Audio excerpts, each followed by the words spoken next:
just a quick video replacing the thrust bearing. I've never done this before and I got myself a bit confused with this. So here's the new bearing.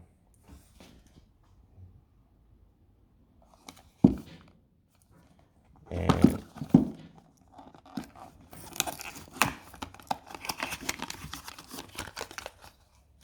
it just looks so different to what was on it. I didn't sort of realize that you've got like a bearing carrier, and what I've done is I've pushed it out slightly already. So that bearing carrier comes out and then you slide the new bearing over it. So all I did is I got a socket, 30mm socket, and with that round part there,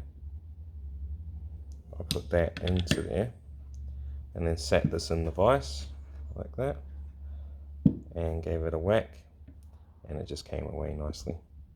So I'll just finish doing that and then show you putting the new one on.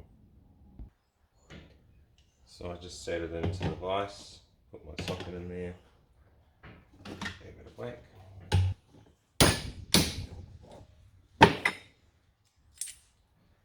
So that's got the old bearing off.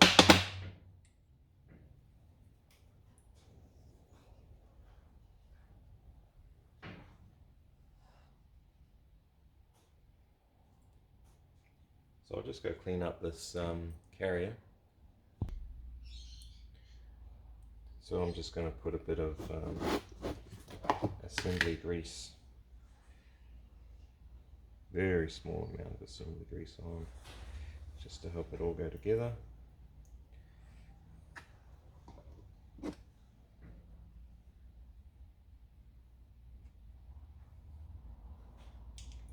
Of course, you should do this with a press, but I don't have a press. So I'm going to use my vise and try and keep it all true. So be as center as possible in the jaw of the vise.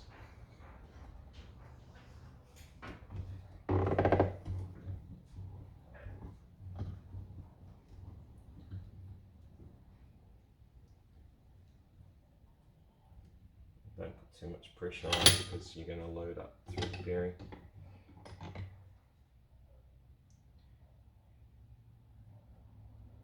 So that's come up pretty good. Pretty good there.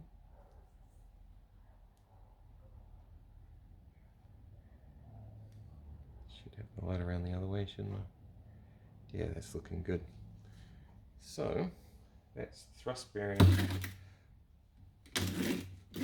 put on.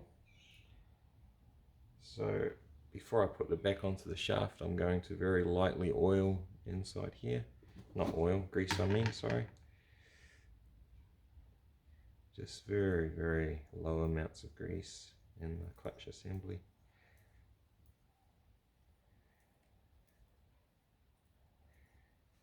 And a high quality one would be good because you're not going to be touching it for a while.